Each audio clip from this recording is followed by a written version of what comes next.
Welcome to all. Internal order closing, அதாவது balance work கார்டை வந்து ஃபீல்ட்லேருந்து நமக்கு லெட்டர் அனுப்புனதுக்கப்புறம் சென்ட்ரல் ஆஃபீஸ் டபிள்யூஎஸில் எப்படி க்ளோஸ் பண்ணுறது அப்படின்றத ஒரு ட்ரைனிங் பர்பஸ்க்காண்டி இந்த வீடியோ பார்க்குறோம். இந்த வீடியோ பொறுத்த வரைக்கும் ஒரு ஏஐசின்ற கிளாஸில் நான் இப்போ அவங்களுக்கு ட்ரைனிங்காக இந்த வீடியோ எடுத்திருக்கோம். ஓகே, இப்போ நம்ம எப்போதுமே வந்து இன்டர்னல் ஆர்டரை பொறுத்த வரைக்கும் ஃபீல்ட்லேருந்து லெட்ரு வாங்கிக்கோங்க. நாங்கள் இப்போ பேப்பராகவும் லெட்டர் வாங்கிட்டோம், அது இல்லாமல் மெயிலும் அவங்க அனுப்பியிருந்தாங்க இந்த லிஸ்ட்டு எது க்ளோஸ் ஆகிடுச்சு அப்படின்ட்டு. இதில் வந்து பழைய work order number, nature of என்ன ஒர்க்கு டிஸ்கிரிப்ஷன்றது, பழைய அக்கௌண்ட் ஹெட்டு நம்ம அப்லோட் பண்ணும்போது இருந்துச்சு இல்லையா, அந்த டீட்டெயில்ஸ் வந்து அப்படியே இவங்க அனுப்பியிருக்காங்க. வேல்யூ யூட்டிலைஸ்டும் ஃபில் பண்ணி அனுப்பியிருக்காங்க. இதை நான் ஐஎம்எஸ் போர்ட்டலில் போயிட்டு வெரிஃபையும் பண்ணிட்டோம். அவங்க அனுப்பின இதை முதல்ல வந்து நாங்கள் ஐஎம்எஸில் வந்து இந்த எக்ஸ்பெண்டிச்சர் இதை வந்து செக் பண்ணிட்டோம். ஓகே, இப்போ நான் இப்போ இந்த ஒர்க் ஆர்டர் நம்பர், இது வந்து ஐஓ நம்பர் இல்லையா, இன்டர்னல் ஆர்டர் நம்பரு. இந்த நம்பரை வந்து இப்போ நான் க்ளோஸ் பண்ணுறேன் எப்படின்னு பார்ப்போம். முதல்ல நமக்கு ஏற்கனவே ஹெட் குவார்ட்டர்ஸில் ஒரு ஒர்க் ஃப்ளோ சொல்லியிருந்தாங்க இல்லையா, இது வந்து கேஃப்ன்றது ஜஸ்ட் ஃபார் ரிப்போர்ட் பர்பஸ் தான். இப்போ வந்து சிஜேஐ3, அதாவது இஆர்பியில் எதுவும் டிரான்சாக்ஷன் ஆகிருக்கா, அதோடைய அமௌண்ட் என்னென்னு பார்க்குறதுக்கு சிஜேஐ3 ஓப்பன் பண்ணிவிட்டு இதில் நெட்வொர்க் ஆர்டர்னு இருக்கும், அதில் அந்த நம்பரை பேஸ்ட் பண்ணுறேன். பேஸ்ட் பண்ணிவிட்டு இதில் போஸ்டிங் தேதி இருந்துச்சுன்னா அதை எடுத்து விட்ருங்க. லேஅவுட் மெட்ரோ திருச்சி இல்லை நாமக்கல் இல்லை மதுரை அப்படின்றத ஏதாவது செலக்ட் பண்ணிவிட்டு எக்ஸிக்யூட் கொடுங்க. எக்ஸிக்யூட் கொடுத்தேன். இப்போ இந்த இன்டர்னல் ஆர்டரை பொறுத்த வரைக்கும் எனக்கு வந்து எதுவும் நோ லைன்ஸ் ஐட்டம்ஸ் வேறு செலக்டட்னு வருது, அதாவது எதுவும் டிரான்சாக்ஷன் ஆகலை. அதனால் இப்போ நான் காஸ்ட்டு கால்குலேஷன் பண்ணுறதுக்கு ஒரு எக்ஸல் சீட் ஒர்க்கிங் சீட் போட்டு வச்சுருக்கேன். அதில் வந்து நான் சிஜிஐ3யில் காமிச்சது 0 அமௌண்ட்டுன்னு போட்டுறேன். ஏற்கனவே ஐஎம்எஸ் எக்ஸ்பெண்டிச்சர் இருக்கு இல்லையா, அது வந்து எவ்வளோன்னு இப்போ நான் நோட் பண்ணிக்கிறேன். 3347 எக்ஸ்பெண்டிச்சர் ஆகிருக்கு ஐஎம்எஸில். அதை வந்து நான் இங்கே கால்குலேட்டரில் போடுறதுக்கு பதிலாக நான் எக்ஸலில் போட்டு வச்சுருக்கேன். போட்டு நான் இங்கே பார்த்தேன்னா எனக்கு ரிசல்ட் வந்துடும் ஒவ்வொரு அக்கௌண்ட் ஹெட் வைஸும். இது வந்து ஏஐசி, அதாவது IMS expenditure amount, employer cost, அடுத்து ஐடிசி, மொத்தம் டெபிட் எவ்வளோ அமௌண்ட்டுன்றது வந்துடுச்சு. இப்போ நம்ம அடுத்த ஸ்டெப்பு வந்து என்னென்னா, இப்போ நாங்கள் ஃபேவரேட்டில் எல்லாமே 1 2 3 அப்படின்னு சொல்லி செட் பண்ணி வச்சுருக்கோம். இப்போ சிஜிஐ3 பார்த்தாச்சு. அடுத்து transfer from legacy Journal FB50 அப்படின்றத நான் கிளிக் பண்ணுறேன். இதில் டாக்குமெண்ட் தேதி, இப்போ இன்னைக்கு தேதியை நான் போட்டுக்கிறேன். இந்த ரெஃபரன்ஸில் ஐஓ நம்பரை நம்ம போட்டுக்கலாம்.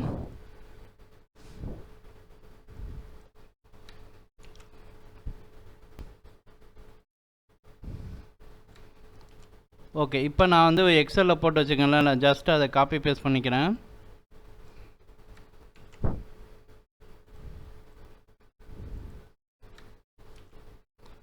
இது ஃபஸ்ட்டு 3மே வந்து கிரெடிட்டு. நான் எதையுமே என்ட்ரு தட்டல, ஏன்னா எக்ஸல்லேருந்து காப்பி பேஸ்ட் பண்ணுறதுனால, ஏன்னா ஒவ்வொரு லைனாக ஐட்டமாக நம்ம அடிக்கல, காப்பி பேஸ்ட் பண்ணுறதுனால.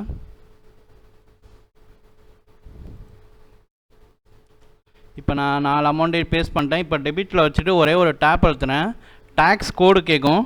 டேக்ஸ் கோடில் டெபிட்டுக்கு மட்டும் B0 போட்டால் போதும். மற்ற கிரெடிட் ஐட்டம்ஸ் எதுக்குமே வந்து நம்ம வந்து டேக்ஸ் கோடு போட வேண்டிய அவசியம் இல்லை. மற்றபடி வந்து பார்த்திங்கன்னா இந்த எம்ப்ளாயர் காஸ்ட்டு ஐடிசி ரெண்டுக்கும் வந்து நம்ம காஸ்ட் சென்டர் வந்து டேக் பண்ணணும்.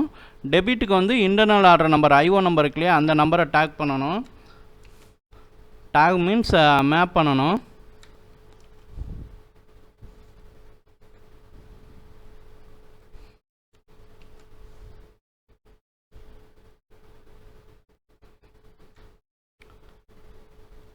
அதே மாதிரி நம்ம அந்த ஏஐசி இது அமௌண்ட்டை வந்து மேப் பண்ணுறோம் இல்லையா, அதுக்கு வந்து ப்ராஃபிட் சென்டரை வந்து மேப் பண்ணணும். ப்ராஃபிட் சென்டரில் நான் 2230ன்னு போட்டுக்கிறேன். போட்டு என்டர் கொடுத்தோம்னா நமக்கு எல்லாம் இந்த லைன் ஐட்டம் ஓகே, பட் ஆனால் கிரெடிட் டெபிட் மேட்ச் ஆகல, 1 ரூபி வித்தியாசம் வருது. அதனால் நான் இங்கே அட்ஜஸ்ட்மெண்ட் மாற்றிக்கிறேன் அமௌண்ட்டை. ஓகே, இப்போ க்ரீன் கலர், அதாவது கிரெடிட்டும் டெபிட்டும் சேம், பேலன்ஸ் 0ன்னா இங்கே க்ரீன் வந்துடும். தென் வந்து சேவ் கொடுத்துக்குங்க. சேவ் கொடுத்தோன்னே ஒரு டாக்குமெண்ட் வருது இல்லையா, இது அப்படி டபுள் கிளிக் பண்ணோம்னா விண்டோ வரும். இந்த நம்பரை வந்து ஒரு ஃப்யூச்சர் ரெஃபரன்ஸ்க்காண்டி நம்ம நோட் பண்ணி வச்சுக்கலாம்.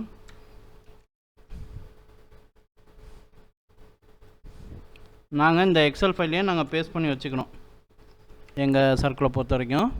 ஓகே, அடுத்து இப்போ ரெண்டாவது ஸ்டெப் என்ன சொல்லியிருக்காங்க நம்ம அக்கௌண்ட்ஸில், அதாவது இஆர்பி ஹெட் குவார்ட்டர்ஸ் டீம் வந்து CJ-I3 ரிப்போர்ட் பார்த்துட்டோம். FB50 பண்ணியாச்சு. இப்போ பீரியாடிக்கல் செட்டில்மெண்ட் KO 88 பண்ணணும்.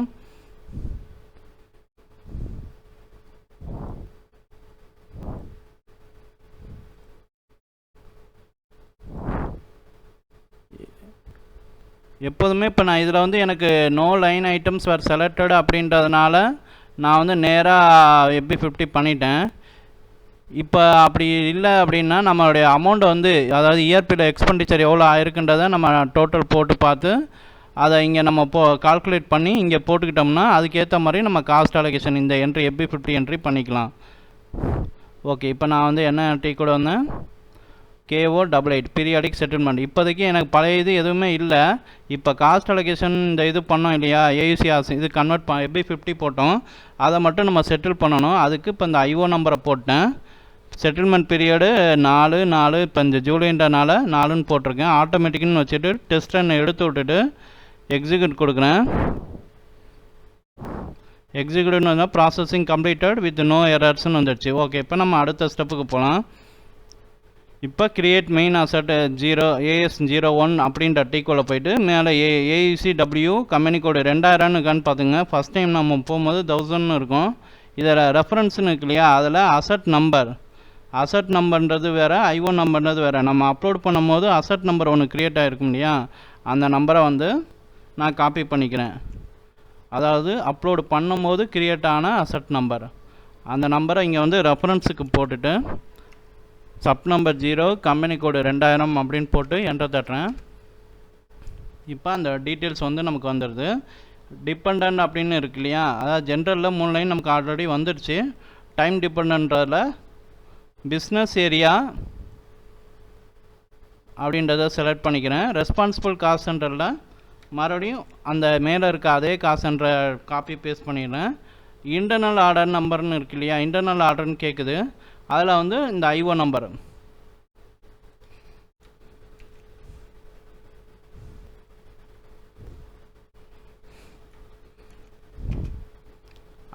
பேஸ்ட் பண்ணிட்டேன். இப்போ அடுத்த அசைன்மெண்ட் எவாலுவேஷன் பண்ணுவேன் இல்லையா, எவாலுவேஷன் குரூப் 1 2 மேண்டேட்ரி கண்டிப்பாக செலக்ட் பண்ணணும்.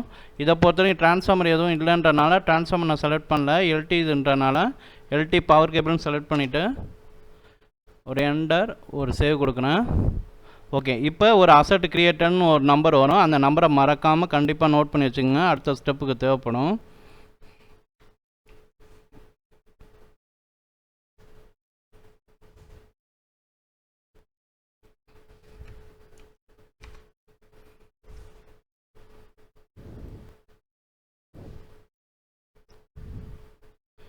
இப்போ அடுத்த ஸ்டெப்பு வந்து ஃபைனல் செட்டில்மெண்ட். இப்போ இதில் வந்து பார்த்திங்கன்னா அசட் நம்பர்னு கடைசியாக ஜென்ரேட் ஆன அந்த நம்பர் வந்து உட்காந்துருக்கும். இந்த நம்பரை நம்ம எடுத்துகிட்டு நம்ம க்ரியேட் பண்ணும்போது, அதாவது இன்டர்னல் க்ரியேட் பண்ணும்போது வந்துச்சுன்னு சொன்னல பழைய அசட் நம்பர், அதை இனிஷியல் அசட் நம்பர், அந்த நம்பரை காப்பி பண்ணி இங்கே பேஸ்ட் பண்ணுங்கள். பேஸ்ட் பண்ணிவிட்டு எக்ஸிக்யூட் கொடுங்க. கொடுத்தீங்கன்னா இது மாதிரி வரும். இங்கே செலக்ட் ஆல் அப்படின்னு சொல்லி கொடுங்க. செலக்ட் ஆல் கொடுத்துட்டு என்டர் அப்படின்றத கிளிக் பண்ணணும். கிளிக் பண்ணோம்னா இது மாதிரி சீட் ஓப்பன் ஆகுது இல்லையா, இதில் ஃபஸ்ட்டு பாக்ஸில் FXA செட்டில்மெண்ட் ரிசீவர்ன்றதில் இப்போ நம்ம ப்ரீவியஸ் ஸ்டெப் பண்ணும்போது ஒரு அசட் நம்பர் கிரியேட் ஆனிச்சு இல்லையா புதுசாக, அந்த அசட் நம்பரை காப்பி பண்ணி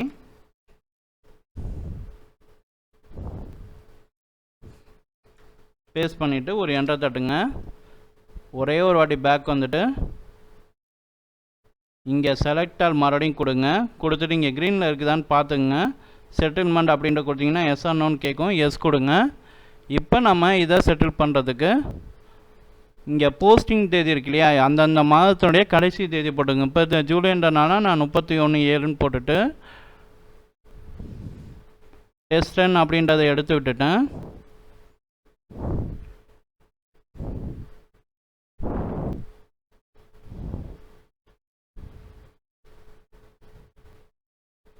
எக்ஸிக்யூட். ஓகே, அசட் இப்போ இது இப்போ ஃபுல் செட்டில்மெண்ட் ஆயிடுச்சு. இப்போ நம்ம டெக்னிக்கலி கம்ப்ளீட் கொடுப்போம் இல்லையா, ஃபைனல் க்ளோசர் வந்து KO02. நான் அதை டெக்னிக்கல் கம்ப்ளீட் கொடுக்கறதுக்கு அந்த IO நம்பர் அதான் நம்ம யூஸ் பண்ணிட்டு இருக்கிறது தான் வருதான்னு பார்த்துக்கிட்டு ஒரு என்டர் தட்டுங்க. கண்ட்ரோல் டேட்டான்னு இருக்கும், அதில் போய்ட்டு டெக்னிக்கல் கம்ப்ளீட் முதல்ல கொடுங்க. இந்த ஆர்டர் ஹேஸ் பின் டெக்னிக்கல் கம்ப்ளீட்னு வந்தது. தென் வந்து க்ளோஸ் கொடுங்க. தி ஆர்டர் வாஸ் க்ளோஸ்டு அப்படின்னு வருது. மறக்காமல் சேவ் கொடுங்க. சேவ் கொடுத்துட்டோம்னா போதும், இந்த ஒர்க் ஆர்டர் வந்து க்ளோஸ் ஆகிடுச்சு. இது மாதிரி நம்ம ஒர்க் ஆர்டர் க்ளோசிங் வந்து அதாவது இன்டர்னல் ஆர்டர் க்ளோசிங் பண்ணிக்கலாம். இது வந்து இப்போ அதாவது இஆர்பியில் எந்த டிரான்சாக்ஷனும் இல்லாமல் இருந்ததுனால இப்போ நம்ம வந்து ஒவ்வொரு பீரியாடிக் செட்டில்மெண்ட்டுன்றது பண்ண வேண்டிய அவசியம் இல்லாமல் ஈஸியாக முடிச்சாச்சு. சம் இன்டர்னல் ஆர்டர்ஸ் நம்ம எக்ஸிக்யூட் பண்ணோம்னா லைன் ஐட்டம்ஸ் காமிக்கும் இல்லையா, இஆர்பியில் ஆன டிரான்சாக்ஷன் அதெல்லாம் வந்து நம்ம கிரெடிட்டும் டெபிட்டும் 0 அப்படின்னு வர்ற மாதிரி இருக்கணும். அப்போ அந்தந்த மாதம் டிரான்சாக்ஷனை வந்து அந்தந்த மாதம் அதாவது போஸ்டிங் பீரியட் வந்து இப்போ உதாரணத்துக்கு 31/20/3/2022 ஒருத்தவங்க மெட்டீரியல் வாங்கின டிரான்சாக்ஷன் காமிக்குதுன்னா நம்ம வந்து என்ன செய்யணும்னா சிஜே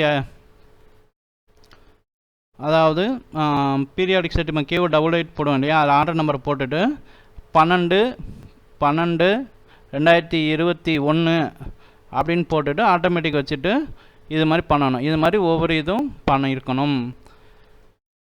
எதுவும் டவுட் இருந்தால் வாட்ஸ்அப் பண்ணுங்கள். தேங்க்யூ.